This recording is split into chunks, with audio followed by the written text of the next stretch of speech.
एक नई वीडियो के साथ आज मैं फिर हाजिर हूं, आपका होस्ट दोस्त विक्रांत जोशी। आपका स्वागत करता हूं मैं आरएम शॉर्ट्स में, जिसमें हम लेके आते हैं दिन भर की स्पेस और डिफेंस न्यूज की टॉप खबरें। तो चलिए जान लेते हैं। अपनी सबसे पहली खबर की बात करेंगे तो वो अमेरिका की तरफ से एक सेल भारत को होने वाली है, जो कि एक बड़ी सेल तो नहीं है पर फिर भी बहुत उपयोगी सेल मानी जा रही है।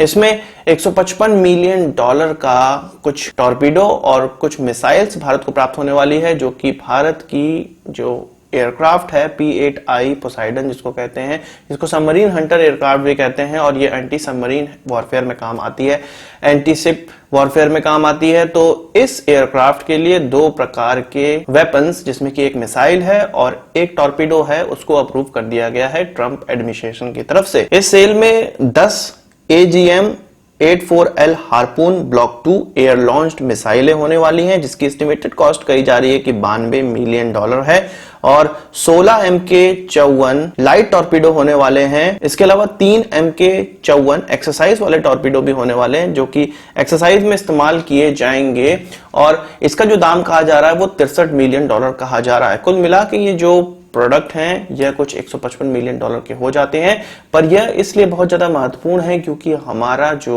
एयरक्राफ्ट है सबमरीन हंटर एयरक्राफ्ट, उसको ऐसे लंबे लंबे मैरीटाइम सिक्योरिटी के जो सॉर्टीज होते हैं उसमें जाना पड़ता है, जिसमें कि उनका सामना कभी सबमरीन से होता है, कभी शिप से होता है। इसलिए इस प्रकार के टॉर्पीडोज और इस प्रकार के एयर लॉन्च्ड वेपन जरूरी हैं इस एयरक्राफ्ट के लिए। हालांकि इससे पहले भी इस एयरक्राफ्ट में इस प्रकार के वेपन्स लगकर आते थे, पर भारत को उन लगे हुए पे डिपेंडेंट नहीं होना पड़ता है। इसका जो अलग से स्टॉक है उसको भी रखना पड़ता है। इसके अलावा हम जानते हैं कि कुछ नए पोसाइडन एयरक्राफ्ट और इंडक्ट होने वाले हैं, तो हो सकता है कि उनमें भी इन मिसाइलों और टॉर्पीडो का इस्तेमाल किया जाए। यूएस का यह कहना है कि इन मिसाइलों को और टॉर्पीडो को हमारे एयरक्राफ्ट में लगाने में कोई दिक्कत नहीं होगी, क्योंकि जो भी टेक्नोलॉजी अमेरिका इस्तेमाल करता है वही टेक्नोलॉजी हमारे P-8I में भी है। इसमें जो हार्पून मिसाइल है वो बोइंग के द्वारा बनाई जाती है, और जो टॉर्पीडो है वो रेडॉन के द्वारा बनाया जाता है, जो कि एक बेहतरीन कंपनी मानी जाती है। वही बात करें इंडियन नेवी की, तो आप जानते हैं कि यूएस नेवी में उनके एयरक्राफ्ट कैरियर में कोरोना पहुंच चुका है।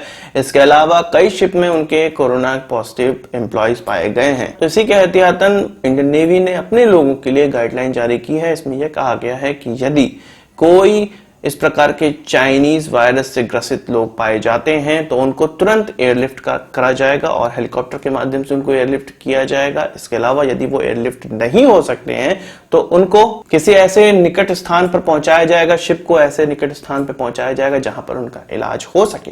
और इसके अलावा यह भी नहीं होता है तो शिप को उल्टा मोड़ लिया जाएगा और जो उनका बेस है वहां पहुंचाया जाएगा। पर जो हमारे लोग हैं उनकी जो सिक्योरिटी है और उनकी जो हेल्थ है वो सबसे ज्यादा महत्वपूर्ण है। सोशल डिस्टेंसिंग की बात तो की गई है, पर सबमरीन जैसे या जो वॉरशिप होती है उनमें सोशल डिस्टेंसिंग नहीं हो सकती है, एक ही जगह आपस में घुल मिल के रहना पड़ता है। इसलिए यदि कोई एक व्यक्ति भी इन्फेक्टेड हो जाता है तो पूरा का पूरा क्रू इन्फेक्टेड हो सकता है। और आप जानते हैं कि किसी डेडिकेटेड मशीन को चलाने के लिए कुछ डेडिकेटेड लोग ही होते हैं, जो कि हमेशा से ही उसी मशीन को चला रहे होते हैं। इसलिए यदि वो बीमार पड़ जाते हैं तो वो मशीन भी ठप हो जाती है। कुछ इसी प्रकार से हमारे सबमरीन्स और वॉरशिप के साथ भी होता है। तो ये जो क्रू है वो बहुत ज्यादा इंपॉर्टेंट होता है। और मैं आपको बता दूं कि हमारे पड़ोसी देश जैसे कि श्रीलंका, बांग्लादेश, नेपाल इत्यादि जगह के लिए हमारे ऑलरेडी शिप्स उन सामग्री को लेके तैयार खड़े हैं, समंदर पे तैयार खड़े हैं कि कहीं भी जाना पड़े वो तुरंत जाएंगे। इसलिए इस प्रकार की इंडियन नेवी के लिए गाइडलाइन निकाली गई है ताकि जल्द से जल्द उन लोगों का उपचार हो सके जो कि चाइनीज वायरस से ग्रसित हो गए हों हमारी शिप में। वही बात करें आईएमएफ की, तो आईएमएफ ने कुछ देशों के कुछ 25 गरीब कंट्रीज के जो कर्ज है उसमें थोड़ी सी छूट दी है। उनको 6 महीने का समय दिया है कि और आगे वो 6 महीने अपनी किस्त न चुकाएं तो कोई बात नहीं है। पर इन 25 देशों में कहीं भी पाकिस्तान का नाम नहीं है। इन 25 देशों में Afghanistan, Congo, Libya, Madagascar, Nepal, Rwanda, Tajikistan इत्यादि देश हैं, पर पाकिस्तान का यहाँ पर कोई नाम नहीं है। आपको पता है कि पाकिस्तान के जो वजीर आजम है इतने चालाक हैं कि उनको पता था कि आईएमएफ इस प्रकार की लिस्ट जारी करने वाली है जिसमें कि उन देशों को रियायत मिलेगी जो कि गरीब कंट्री हैं या जो चाइनीज वायरस से ग्रसित हो गई हैं, पर उनको अपनी इकोनॉमी में पैसे डालने हैं बूस्ट करने के लिए ताकि उनका जो देश है वो बैंकरप्ट ना हो जाए। इसलिए वो अपने कर्ज की माफी या कुछ समय का मोहलत चाहते थे। तो इसी चीज का फायदा उठाते हुए पाकिस्तान के प्रधानमंत्री का भी 2 दिन पहले वीडियो निकल कर आया था कि उनको डेट रिलीफ मिले, उनको कर्ज से मुक्ति प्राप्त हो, और उन्होंने ग्लोबल इनिशिएटिव की बात की थी। तो उनको ये पता था कि IMF की लिस्ट आने वाली है, इसलिए ऐसे समय में उन्होंने अपना वीडियो जारी किया था और अपनी रिक्वेस्ट जारी की थी। पर सभी को पता है कि पाकिस्तान भिखमंगा है और इतना बड़ा अमीर देश है कि उन्होंने अपना वजीर आजम रखा है भीख मांगने के लिए, तो वो पुअर कंट्रीज में तो आते नहीं है, इसलिए ये जो लिस्ट है वो पुअर कंट्रीज के लिए है। अभी जब रिच कंट्रीज की लिस्ट आएगी तब हो सकता है पाकिस्तान का नाम उसमें आ जाए। वही बात करें शाहिद अफरीदी की, तो शाहिद अफरीदी भी अब उस कड़ी में अपना नाम जोड़ते हुए नजर आ रहे हैं जिसमें शोएब अख्तर ने अपना नाम जोड़ा था और उनका कहना था कि भारत और पाकिस्तान के बीच में एक मैच हो जाए जिस मैच का पैसा चैरिटी में जाए और चाइनीज वायरस से लड़ने के लिए इस्तेमाल हो। पर हमारे देश के क्रिकेटर और ऐसे वरिष्ठ लोग जो कि क्रिकेट से संबंधित हैं जैसे कि कपिल देव साहब, उन्होंने यह साफ साफ इनकार कर दिया था कि इस प्रकार की चीजें नहीं हो सकती हैं और हमारे क्रिकेटर की जान जोखिम में नहीं डाली जा सकती है इस सिनारियो में। इसके अलावा उनका शायद यह भी कहना था कि हमारे पास पूरे पैसे हैं, इस चाइनीज वायरस से लड़ने के लिए पैसे हैं, हमको इस प्रकार के गेम की कोई आवश्यकता नहीं है। इससे शाहिद अफरीदी को थोड़ी सी पिनक मच गई और उन्होंने कहा कि शोएब अख्तर की बात सही थी, शोएब अख्तर ने जिस लहजे में यह बात कही है वो बहुत सही है, पर उनको यह उम्मीद नहीं थी कि कपिल देव ऐसा कहेंगे। तो मेरा यहाँ पे कहना है कि यदि पाकिस्तानियों के अंदर की डिग्निटी खत्म हो चुकी है तो ऐसा नहीं है कि भारत के अंदर भी अपनी डिग्निटी खत्म हो चुकी हो। हम जानते हैं कि हमारे जवान पाकिस्तान के भेजे हुए टेररिस्ट और उनके आर्मी के लोगों की गोलियों का शिकार बनते हैं और शहीद होते हैं सरहद पर।